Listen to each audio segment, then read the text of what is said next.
है। तभी मालती कमरे में आती है। ये रहे आपकी जूते, मैं इन्हें साफ करने के लिए ले गई थी। अरे वाह, तुम कितनी समझदार हो, मेरे बिना कुछ कहे ही सारे काम कर देती हो। तभी मालती झिझकते हुए रमेश से कहती है, सुनिए जी, आपसे एक बात कहूँ, बुरा तो नहीं मानेंगे ना? अरे नहीं नहीं, बेफिक्र होकर कहो।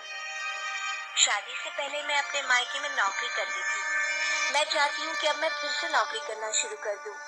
वैसे भी सारा दिन घर में बोर हो जाती हूँ। देखो मालती, तुम्हारे नौकरी करने से मुझे कोई एतराज नहीं है, लेकिन तुम्हें एक बात बता दूं, हमारे खानदान में आज तक कभी किसी औरत ने नौकरी नहीं की। फिर भी एक बार तुम माँ से पूछ कर देखो, अगर वो तुम्हें नौकरी करने की इजाजत दे देती है तो अच्छी बात है। रमेश वहाँ से चला जाता है। फिर उसी शाम मालती अपनी सास के पैर दबा रही होती है। तभी उसकी सास मालती से कहती है, अरे क्या बात है बहू, आज तो ठीक तरह से मेरे पैर नहीं दबा रही, किसी ख्याल में खोई पड़ी है क्या? मैं भी तो जानूं आखिर बात क्या है। दरअसल वो माँ जी। अरे हाँ हाँ बोलो, इतना सोच क्यों रही हो? माँ जी, अगर आप बुरा न माने तो मैं नौकरी करना चाहती हूँ। घर के काम करने के बाद मेरे पास काफी वक्त बच जाता है। मालती की ये बात सुनकर उसकी सास गुस्से में कहती है, अरे बहू, तेरी तबीयत तो ठीक है ना? आज ये कैसी बहकी बहकी बातें कर रही है? भला हमारे खानदान में आज तक कभी किसी औरत ने नौकरी की है जो तू नौकरी करने की बात कर रही है? अरे बहू, तू क्या रिश्तेदारी में हमारी नाक कटाना चाहती है?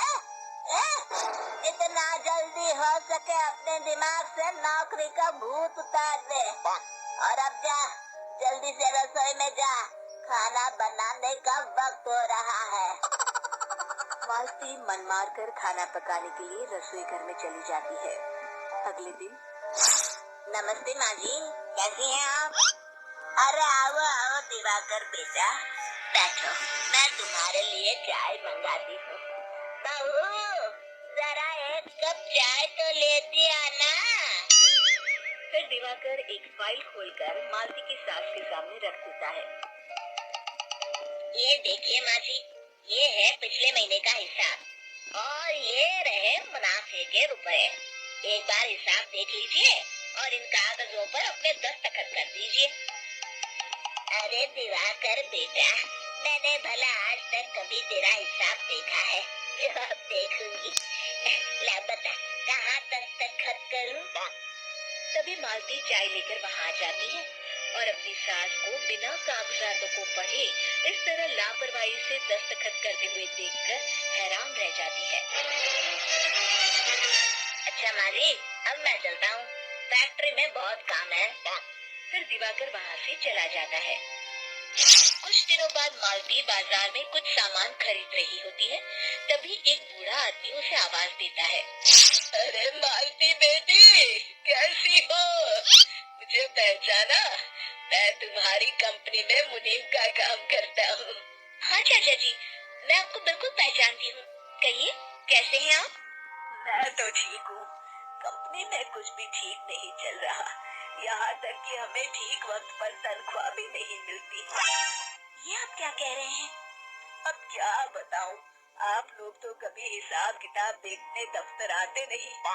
मेरी मानो तो एक बार आप लोग दफ्तर आकर सारा हिसाब किताब देख लो, आपको असलियत पता चल जाएगी। अच्छा बेटी, अब मैं चलता हूँ, देर हो रही है। फिर वो बूढ़ा वहाँ से चला जाता है। वहीं दूसरी तरफ मालती घर पहुँचकर अपनी सास को सारी बात बताती है। तभी वहाँ रमेश भी आ जाता है, लेकिन मालती की सास मालती की किसी भी बात पर विश्वास नहीं करती। तभी रमेश कहता है, अरे माँ, बिना आग के कभी धुआं नहीं उठता। जब मालती इतना कह रही है तो हमें एक बार दफ्तर चलकर देख लेना चाहिए। वैसे भी हम लोग काफी दिन से अपने दफ्तर नहीं गए हैं। इस तरह किसी एक आदमी के भरोसे काम छोड़ना मुझे भी ठीक नहीं लगता। अगले दिन वे सभी अपने दफ्तर पहुंचते हैं और सीधे दिवाकर के कैबिन में जाते हैं। अचानक सबको एक साथ देखकर दिवाकर चौंक जाता है। अरे माँ जी, आप सब लोग अचानक यहाँ कैसे आ गए? अगर कुछ काम था तो मुझे एक फोन कर दिया होता, मैं आपके घर आ जाता। तभी मालती की सास कहती है, अरे दिवाकर बेटा, आज मैं हिसाब देखने दफ्तर आई हूँ, जरा मुझे पिछले 6 महीनों का हिसाब दिखाना तो बेटा। दिवाकर घबराते हुए हिसाब की फाइल मालती की सास को देता है। मालती की सास फाइल लेकर मालती को देती है और कहती है, ले बहू, देख ले हिसाब। मालती फाइल को बड़े गौर से देखती है और अगले ही पल उसे सारी गड़बड़ी समझ में आ जाती है। वो अपनी सास से कहती है, माँ जी, मुनीम चाचा बिल्कुल सही कह रहे थे। हमारी कंपनी में पिछले 6 महीनों में जितना मुनाफा हुआ है, हमें उसका आधा पैसा भी नहीं मिला। यूँ समझ लीजिए कि 1 रुपये में सिर्फ चवन्नी ही हमारे हाथों में आई है। मालती की बातें सुनकर मालती की सास गुस्से से दिवाकर को पूछती है, क्यों दिवाकर, मेरी बहू जो कह रही है वो सच है? दिवाकर समझ जाता है आज उसका भांडा फूट चुका है। वो गिड़गिड़ाते हुए कहता है, मुझे माफ कर दीजिए माँ जी, मैं पैसों के लालच में अंधा हो गया था।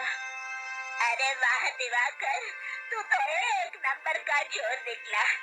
इतने दिनों से मैं तुझ पर आंख बंद करके भरोसा करती रही और तू मुझे ही चुना लगाता रहा। अभी के अभी निकल यहाँ से और दोबारा अपनी शक्ल मत दिखाना।